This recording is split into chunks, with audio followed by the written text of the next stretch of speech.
Today's show, data equals profit. Data equals competitive advantage. Data equals brand loyalty. This was inspired by a few meetups that we have coming up here in Atlanta and Pensacola regarding data management. So I said, well, let me just turn this into a little episode over here. So I'm going to throw a couple things out here on the table. This is going to be my first of many discussions, commentary on data. We're going to talk about why is it that small business owners, local small business owners have an adversarial relationship with data, and why is that misguided? Then we're going to talk about some data truths they don't want you to know about. Ooh.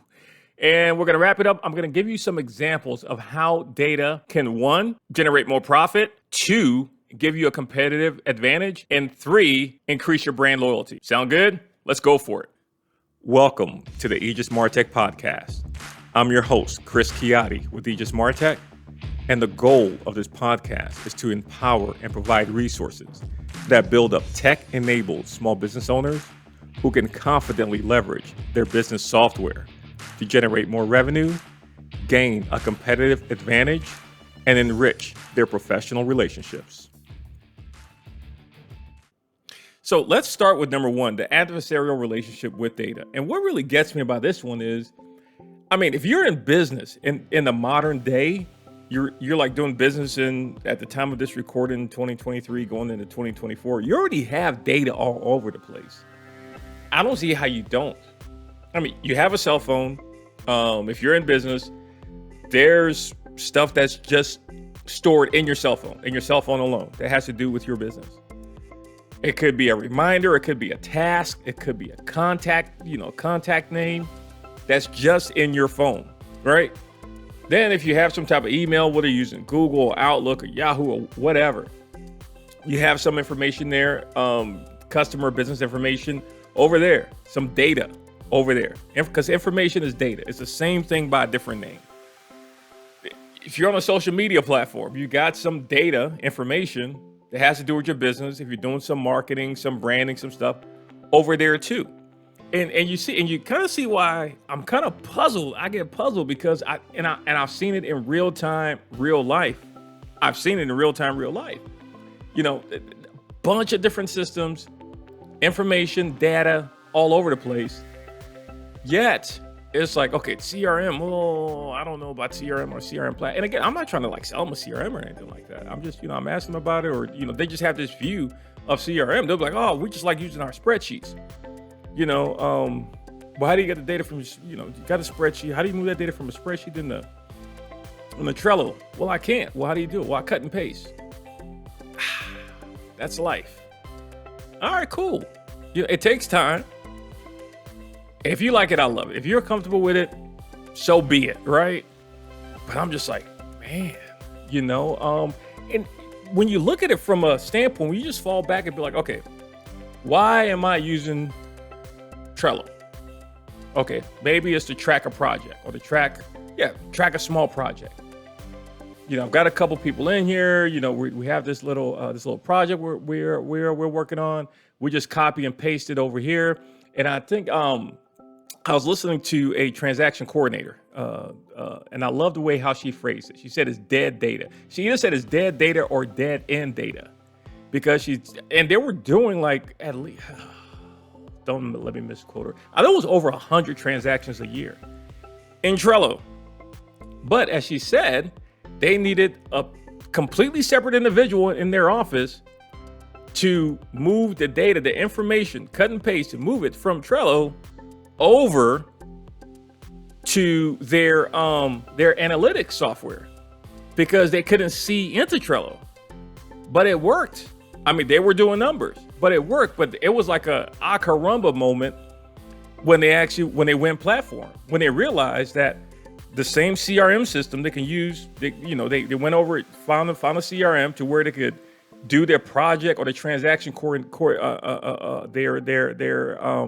their transaction management in, and also pull that data, pull those analytics, because it's all in the same system, for the team owners and the broker to have insight.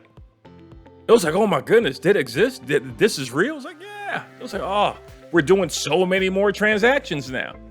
Really? You don't say. And folks, that's how it is. That's the reality of it. Because again, you're already doing. I'm not saying if you are one of these people, but the folks who said, hey, it's too much work, just entering too much stuff and it's hard to maintain. You're already doing it in 2023, 2024. You are. And this is why folks who have that bent towards, CRM, saying that it's, manually entering it is too difficult or maintaining it is tough. I'm just like, you're already, look around, you're already doing it. And if your business is doing well, you're already benefiting from the data, but you have no idea just how much more you could and you would, when you go platform, when you go unified, when you go integrated, when you integrate it all, when you were intentional and structured about having a single source of truth, and you design your solution architecture in a way that your systems communicate with each other seamlessly. Okay. Now, the next point that I was going to go over here was data truths they don't want you to know about. And look, this is just about the big tech giants, that they prioritize data more than local small business owners do. That's another one that puzzles me. Why do these guys, these big tech giants who are committed to displacing and disrupting local small business owners, us, why do they prioritize our data more than we do? That's not right, folks. That dog don't hunt, does it? No. Well, because they know, I wouldn't even say importance, they know the criticality of that data and how to use it and how to leverage it. And they know it's currency, because it is not just like from a standpoint, like a black and white, like just selling it, not just straight up and down like that, but currency as far as once you put when you put strategy behind your data, you've superpowered it. And they know how to do that. We know how to do that too. Heck, we actually know how to do it better as local small business owners, because we know our customers. We're customer facing. We know them on a more personal, intimate level than they do.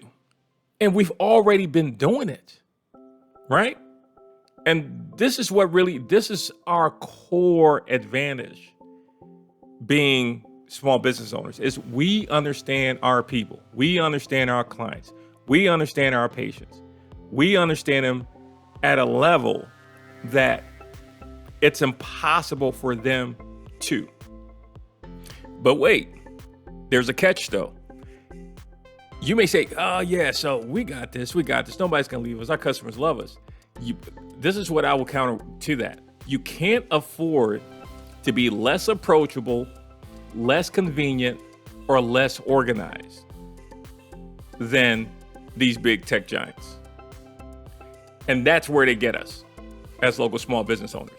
There's a convenience factor. There's a convenience factor that comes with technology in the modern era. And if we have all these different systems, and the customers can see, they can sense and feel that disorganization. When we have different systems, oh, let me go ahead and grab this. Let me go ahead and grab that.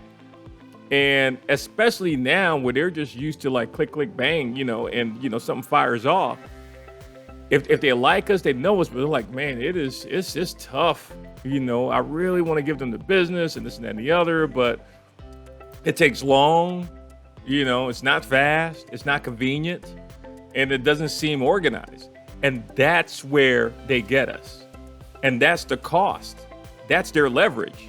That's all they got. And we snatch that away. Okay? We snatch that victory from them when we embrace digital transformation and we go platform integrated, and we are able to, because it's all about the customer, and we're able to give that customer the convenience they deserve, they're used to. We're able to give them the confidence that we're organized, that we have things structured and organized here, that if they need something, if we have to get them something, if they send us something, that our systems are organized on the back end. They don't need to know what we have going. They because the experience will speak for itself. But that's where the big tech giants get us. That's where the big tech giants go, gotcha. All right, moving on. Part 3, how can CRM data help you generate more revenue, give you a competitive advantage, or increase your brand loyalty, or enrich the relationships you have with your clients? Let's talk about the revenue part. We all know, if you're in selling a product or a service, and if you're B2C, right, or even B2B, most of the sales come in the follow-up, or in the follow-up. And a lot of times, depending on your sales cycle, if it's a 60, 90, 180 day, 9-month, 12-month sales cycle, you're gonna have to do some type of follow-up. And let's just take the automation out of there. Let's say you are gonna have to do the follow-up, or someone on your team is gonna have to do the follow-up. Those things are impossible to remember, but if you have them in the CRM system and you initiate and make those follow-ups, that's where most sales come in. When we're talking focus on the real estate industry, and we're speaking to that, they know that. That's like a given. All the sales come in the follow-up in real estate, and most B2C businesses, and especially in B2B, it's gonna come in the follow-up. So that's where you benefit from having a CRM, especially if your competitor, the folks that you're competing against, don't. And that segues into how can this give you a competitive advantage? And this also ties into the whole strategy thing. I think one of the examples that actually comes to mind, is in most tourist areas, you'll be hard to find some of the local service companies or businesses down there that are actually intentional about capturing your data. Yeah, I get it. They're like, listen, we may not even see this person ever again. How do you know? If you're like, let's say for instance, if you're down on the Emerald Coast and you have tourists coming down there, or people coming down there vacation and from like surrounding states, chances are they're going to be back down there again. And having a kiosk, having a tablet, something, anything to capture data that gives them an incentive for, like a trade-off. Okay, give me this and I'll give you that. To have that data, and then just keeping top of mind with them. You don't know. A colleague could, they could go back home, start bragging about that place they ate at or where they went to, and somebody's going to say, hey, we're thinking about going down there. We're speaking to our a member of a colleague's family is going down there. What's the name of that place again? Oh, I forgot. But if you were intentional, if you captured their information, and you asked just some general follow-up, because again, you are self-aware enough to know, these folks aren't local, so I don't need to be, sending them something like all the time, but I want to stay in touch with them just in case, or when they come back, or they brag about the good time they had down here, because we do such a great job of welcoming folks, giving them a good, safe, clean, hospitable time when they come down and visit this tourist area, that when their colleague up here, a family member asks them, tell us again about that place, will be top of mind. But that goes to being intentional about that. And if you're doing that when the consensus in those areas is typically, they'll never be back. We just need to focus on, getting new people in the door. Somebody stand outside in the corner with a sign and flag somebody down. I already do that. And I'm not saying that doesn't work, but it's not optimal. And this is the big thing. Let's circle that back up to revenue. Now, one of your biggest costs in business is your client acquisition cost. That's the bad news. That's one of your biggest costs in business. That cost to acquire that customer, cost per sale, those are going to be some of your big costs in business, right? However, the good news is That's a sunk cost. Once that customer comes in and buys from you, you've already paid the cost to get that customer to come in the first time, right? And compared to what you may have to pay to get them to revisit, it's like pennies on the dollar. So why not put more effort, as long as the economics, are work? And they typically do, especially when we're talking follow-up and the different channels you can use to follow up these days, to get either that customer coming back in or having that customer send you referring someone else to come back in. That's what I like to call annuitizing a customer. You annuitize that customer, and that's all about getting that repeat referral business, upsell, downsell, cross-sell, whatever. Okay, because you already have those sunk costs in. You've already paid to acquire that customer. And if, I'm using the tourist area scenario here, so I can't really bolt on another little thing I was just thinking about. But that's where CRM data, capturing that data, being intentional about capturing that contact data, that patron data, that customer data, could generate you more revenue and give you a competitive advantage, because your competitors aren't going to go ahead and do it. And as far as brand loyalty and enriching those professional relationships, let's just talk with your customers. And I brought this up in one of the older real estate podcasts, is people bond when they feel acknowledged, appreciated, and understood.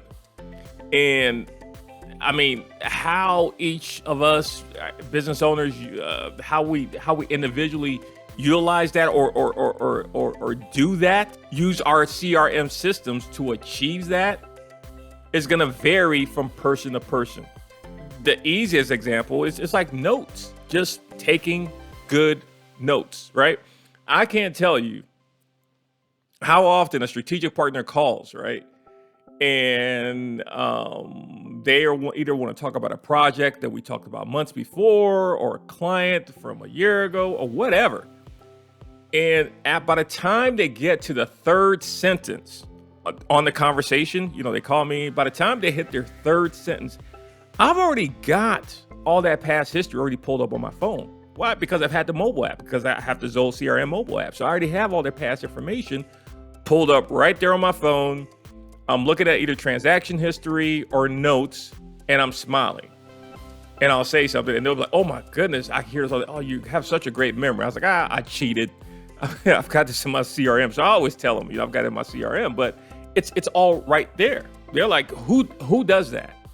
Right? I mean, how often have you experienced that? I mean, if you call like a company or whatever, they may do it, but when you're talking to like a local small business that may deal with like a lot of clients or whatever, to have that, like, just that the granular information, to have that, boom, readily available. I mean, when they're in their car, not when they're behind the computer and they've got 4 monitors in front of them, they can pull it up. I get that. But like when they're like in their car, or, you hear them driving and they're able to just pull it up right away. So, I mean, and it's not something that I don't try to keep it a secret. I do it because I want to be Johnny on the spot, especially because we work with so many real estate agents. I mean, they're like Johnny on the spot. Those folks go like 100 miles an hour, so you got to keep up. So again, that's like my example, but let's say just sticking with notes again, just having good notes, having good context, having good history, having communications that's relevant. Okay, having communications, having offers, having specials, having promotions that's relevant to that customer. I think what may tie all this together was an example. I was talking to one of my favorite little retail stores here. They actually own, great couple. They own like 3 stores here, and so sometimes they have like, and it's like a health food store. So sometimes, let's say they have these, I don't know what folks eat, Graham crisp rice cake, crackers or whatever, that may go on the 50% off bin. Like they'll have this little card in the front that's 50% off. Like when they have like too much stuff in, in inventory. Okay. So if you have your customer data, your customers and their purchase history, if you know what, we've got too many rice cakes here. In about another 10 days, we're gonna have to put some of these suckers on that 50% off bin. What you can do, and I'm just using this very small example, but what you can do is like, if you have that customer data, my customer information, my purchase history, you can send me some type of communication to say, hey, Chris, guess what? It's your lucky day. Come here on Wednesday and fill in the offer, whatever the offer is going to be, fill in the blank there. But something that's not as hard of a hit as that 50% off, right? And me as the customer, I'm like, wow. And listen, I'm like, wow. Okay. I'm like, wow. They know me. They know my purchase history. And then just imagine, this is why I was just stuttering there a second ago. Just imagine, this is what I was going to get out, but I pulled it back. Just imagine if like all their communication is about the products that I buy, right? Not just the ones that go on special, the ones that are being that they have to, too much of, but just everything, And that same store, there was one product that they were actually out of, and I had to fill out a little paper to let and when they came in, someone was gonna actually pick up the phone and call me. Now, just imagine if when that inventory item, which had 0 units in their, in inventory, comes in, and that 0 gets bumped up to whatever the unit, however I don't know if it's grams, pounds or packs or boxes, whatever the unit is that denotes how the quantity that they have. Whenever it goes from 0 up or increases, meaning that they have some in, I'm still going to get a call, right? Because that's just who they are. I mean, they're just uber personable like that. That's why I will drive around the big box stores just to shop there, because they're just phenomenal people. Someone's still going to call. However, that system already has that report, that query, that form that I filled out, knowing that, hey, Chris is rating on rice cakes. I don't eat rice cakes, so nothing wrong with them, but they just never been my thing. I guess you put some peanut butter on them, I might eat them. Honey roasted peanut butter. But actually, that was the item. That actually was the item that I filled out. I just thought about it, was honey roasted peanut butter. So they get it in bulk, right? But they have this grinder machine. And man, I'm telling you, if you never had ground up honey roasted peanut butter and your steel cut oats for, but I digress. So when it comes in and it sees that I have I'm on a wait list. Okay, so whoever's at the front, every day they go through that little queue, they see who to go and call, they still pick up the phone, and they still communicate with me. But coincidentally, ironically, unfortunately, I mean, it's not even unfortunately. I mean, the peanut butter did come in, right? But I found out when I got there, I didn't get a call. Maybe they were too busy with it. It's no big deal. I'm never leaving them, just because, I mean, they just have too many things in their favor. I'm never leaving them. I mean, that's not even a big deal. That's not a deal breaker. And I'm not tripping, but that's just one of the benefits of if all those systems were integrated, talking to each other, that would be like an automation that runs on the back end that sends out a reminder or a task that someone has their little job queue, in the front to go ahead and pick up the phone, versus going through these manual papers, wherever they may be, to sift through and make a call, or I mean, if they want to just, get jiggy with it and just go ahead and just, have it automated, send an SMS text or an email, hey, completely up to you. If you like it, I love it. Let me wrap up this show. I tried to connect some dots here on how, CRM data, equals profit, CRM data equals competitive advantage, and CRM data equals brand loyalty. Don't know if I did a great job, a good job, an average job, or a poor job, but I tried. I thank you for listening. If you've listened all the way to this part, definitely check out the description box. If you are not a Zoho user or a Zoho One user. Why? How? Why? There's going to be a link in that description box. It's going to get you a free trial. Check it out. If you have any questions, if you're watching this on YouTube, just comment in the comment section, or send me an email or something like that. Or I'm not hard to find. I'm not hard to find at all. And I will get back to you. What else? If you are a Zoho user, definitely do join the Small Business Zoho user group. If you are a Zoho user, we have a bunch of interest-based and location-based Zoho user groups. I'm a big fan of the community. You know, I'm a member of several of the user groups, the education, the small business, as well as the location-based user groups, which are Pensacola and Atlanta. So Zoho has location-based user groups depending on the city, and it's all global. It's around the world. They have hundreds around the world. It's every country. And if they don't meet in person, all the user groups, all the location-based user groups have a online community as well for its members. So the conversation continues on there. And the interest-based user groups, which I think they have healthcare, small business. I'll put a link to that too as well down in the description box. Thanks for your time. I'll see you all in the next one. Take care. Bye.